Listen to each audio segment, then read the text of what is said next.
kita berjumpa lagi dengan saya, Rian Kurniawan, dengan channel ini, yaitu masih tentang materi teks laporan hasil observasi. Di sini saya akan menyampaikan seluruh aspek-aspek yang ada dalam bab 1 ini, yaitu mengenai teks laporan hasil observasi secara lengkap, mulai dari pengertian sampai dengan kaidah kebahasaan. Dalam video-video sebelumnya, saya sudah menyampaikan tentang kalimat simpleks dan kalimat kompleks juga yang lainnya. Tujuannya adalah supaya kita semua bisa memahami kaidah kebahasan yang paling inti dan agak sulit dibedakan, dan agar bisa mengerjakan soal dengan baik ketika menghadapi soal yang berhubungan dengan kalimat simpleks dan kalimat kompleks. Baik, yang pertama yaitu ini ya, menyusun laporan hasil observasi, yaitu yang pertama adalah contohnya dulu, contoh teks laporan dulu. Di sini saya menjelaskan materi tentang teks laporan hasil observasi dalam bentuk teks yang berjudul wayang. Ini teksnya. Semua hal yang ada dalam video ini saya kutip semuanya dalam dari buku paket Bahasa Indonesia Kurikulum 2013 edisi revisi 2017 yang berwarna biru jilidnya, buku siswa. Nah, ini saya kutip semuanya. Wayang. Di sini silakan Anda bisa baca sendiri ya. Untuk membacanya silakan bisa di-pause dulu video YouTube ini. Kemudian bisa dilanjutkan setelah selesai membaca. Baik, setelah kalian selesai membaca, saya lanjutkan. Silakan di-pause. Baik, saya lanjutkan. Silakan di-pause. Baik, saya lanjutkan. Silakan di-pause. Silakan dilanjutkan. Silakan. Baik, sudah selesai. Baik, ini bagi yang memiliki buku paketnya, itu silahkan bisa dilihat sendiri ya, ada di buku paket tersebut. Semua yang saya kutip ini, semua yang ada dalam konten ini, semuanya saya kutip sendiri dari buku paket tersebut. Silahkan kalian buka buku paketnya sesuai dengan yang disampaikan dalam video ini. Nah, kita masuk pengertian. Setelah Anda membaca sendiri langsung dari buku paketnya, bagi yang memiliki, bagi yang belum memiliki, silakan bisa unduh dari YouTube, dari Google ya, banyak sekali yang bisa di-download dari sana situsnya mengenai buku paket Bahasa Indonesia itu. Adapun yang memang tidak bisa mendownload atau belum mendownload, silakan bisa langsung melihat video ini. Saya hanya menjelaskan apa yang tidak dimengerti di dalam apabila ada yang masih belum memahami berkaitan dengan substansi atau konten yang terdapat dalam buku tersebut. Saya jelaskan di sini. Baik, mulai dari pengertian. Ini yang disebut teks laporan hasil observasi ya. Teks tersebut dimasukkan ke dalam teks laporan hasil observasi karena ditulis berdasarkan hasil pengamatan atau observasi. Jadi, ketika kita melihat suatu benda, ya, kemudian kita mengamati, dan disitulah kita membuat tulisan apa adanya berdasarkan apa yang kita amati itu. Itulah yang disebut dengan teks laporan. Di sini kata kuncinya adalah hasil pengamatan. Dari hasil pengamatan kita bisa menulis dan menciptakan teks laporan tersebut. Nah, teks laporan ini dinamai dalam genre bahasa Inggris atau disebut juga jenis-jenis teks ya, kinds of text dalam bahasa Inggris. Genre itu adalah report text, sama saja ya, hanya di dalam bahasa Indonesia disebut teks laporan hasil observasi. Nah, ini ya hasil pengamatan kata kuncinya. Berikutnya adalah karena ditulis berdasarkan hasil observasi, isinya objektif berdasar pada kenyataan dan objek yang dilaporkan, yaitu wayang dituliskan secara detail. Jadi di sini dijelaskan apa itu teks laporan hasil observasi itu sendiri. Kemudian di sini, nah, kata kuncinya adalah objektif. Apa adanya, tidak ada opini, tidak ada perasaan, tidak ada sudut pandang penulis tersendiri, nggak ada. Apa adanya berdasarkan apa yang diamati tersebut. Tapi kata kuncinya adalah yang kedua ini, objektif secara detail. Jadi disinilah pengertian teks laporan. Nah, adapun menurut Kosasih ya, dosen dari Universitas Pendidikan Indonesia, mengatakan dalam bukunya ya, bahwa teks laporan hasil observasi mengemukakan fakta-fakta yang diperoleh dari hasil pengamatan, bukan hasil imajinasi. Hal ini menegaskan bahwa yang diungkapkan dalam laporan hasil observasi adalah sesuatu yang memang terjadi. Nah, di sini berita atau informasi yang dibuat berdasarkan pengamatan. Jadi pokoknya kata kuncinya adalah pengamatan. Pengamatan di sini bukan hanya dilihat, bisa juga menggunakan indera yang lain seperti telinga, kulit, penciuman atau hidung, lidah, dan seterusnya. Contoh lain, misalnya adalah musik rap. Musik rap adalah, musik tidak bisa dilihat, itu didengarkan. Nah, dijelaskan dalam teks lapor hasil observasi itu seperti apa. Itu ya yang disebut dengan teks lapor hasil observasi. Intinya adalah pengamatan. Selanjutnya, nah ini fungsinya. Fungsi teks laporan hasil observasi adalah yang pertama, memberitahukan kepada pihak berwenang atau terkait suatu informasi dan kemudian dijadikan dasar penyusunan kebijakan. Itu fungsinya.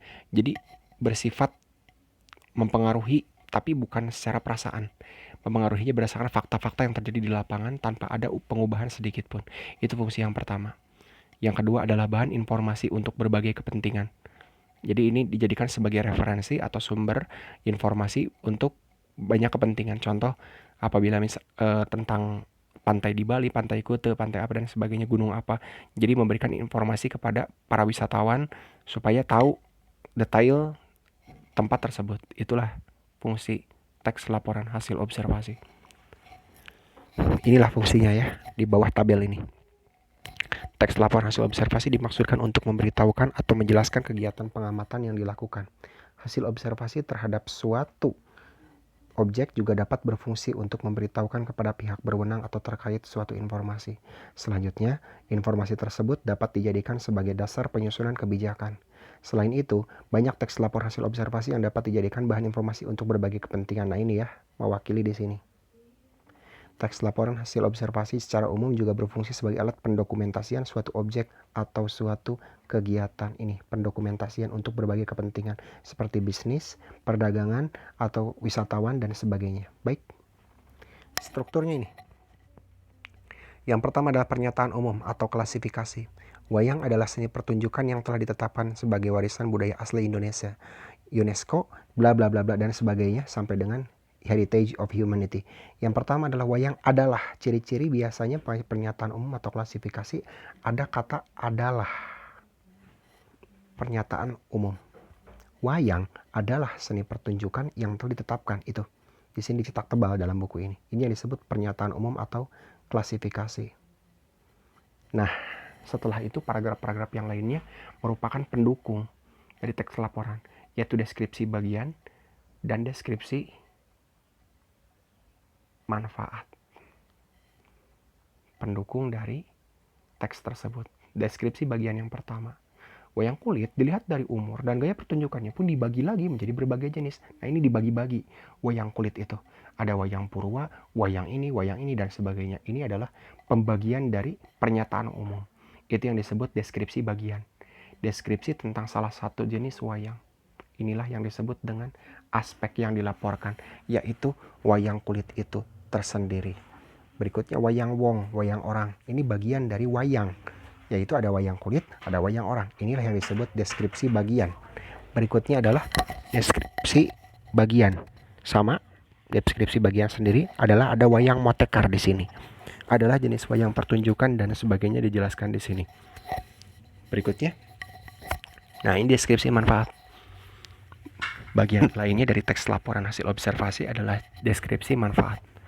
Semua jenis wayang di atas merupakan wujud ekspresi kebudayaan yang dapat dimanfaatkan dalam berbagai kehidupan, antaranya sebagai media. Jadi fungsi atau manfaat wayang itu sendiri atau benda yang akan dilaporkan ini apa?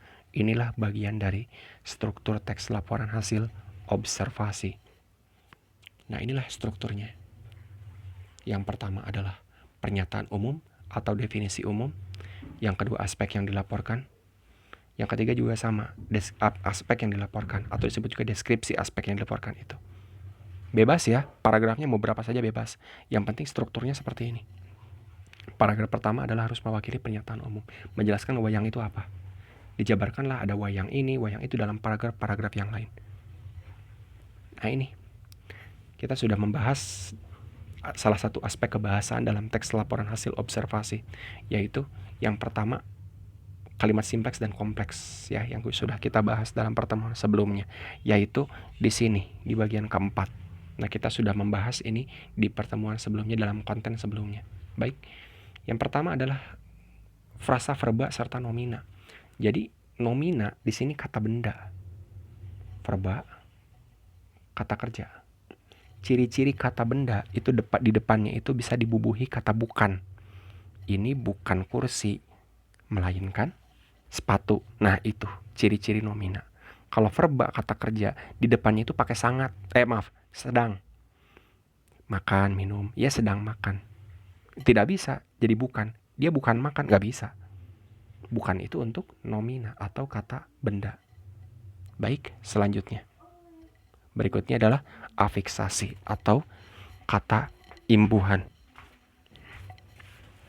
Afiksasi adalah ini pengertiannya. Ada bermacam afiksasi ya atau imbuhan. Dalam bahasa Indonesia ada awalan, ada sisipan, ada juga akhiran. Awalan adalah me, be, pe, ter, se, di, ke.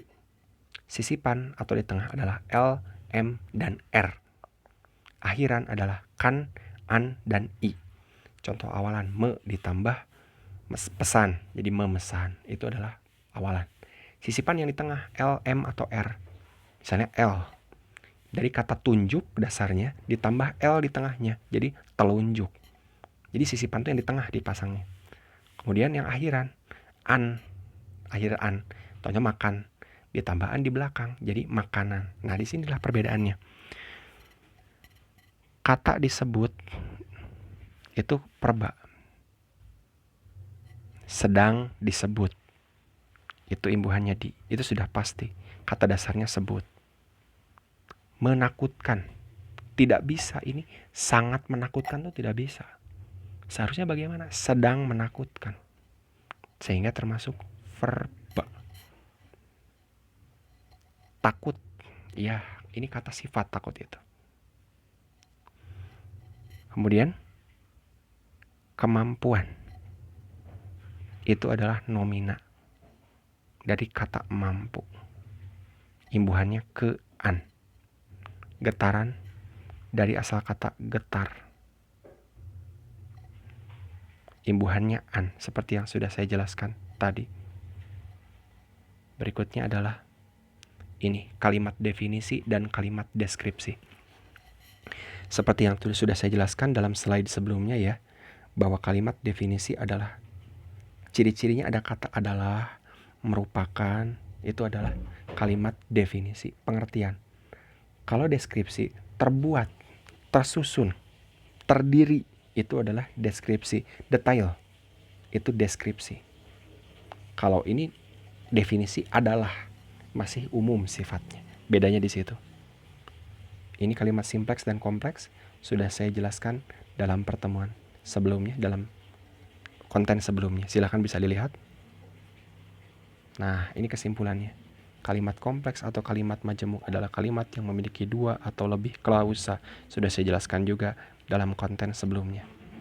Ini contohnya untuk yang setara dan ini contohnya untuk yang bertingkat. Bedanya adalah di klausa atasan dan klausa bawahan. Apa itu kalimat majemuk setara? Kalimat majemuk setara adalah kalimat yang unsur-unsurnya sama. Contoh, di sini ada wayang berfungsi penghibur dan mendidik. Apa yang fungsinya mendidik? Wayang. Jadi subjeknya sama. Walaupun di sini ada 2 yang sama. Ini juga sama, tetapi kelelawar aktif pada malam hari, tetapi kelelawar tidur pada siang hari. Tidak mungkin seperti itu. Supaya lebih efektif, kelelawar cukup satu saja. Karena yang tidur pada siang hari itu pasti kelelawar. Makanya ini disebut dengan kalimat majemuk setara atau kalimat kompleks setara.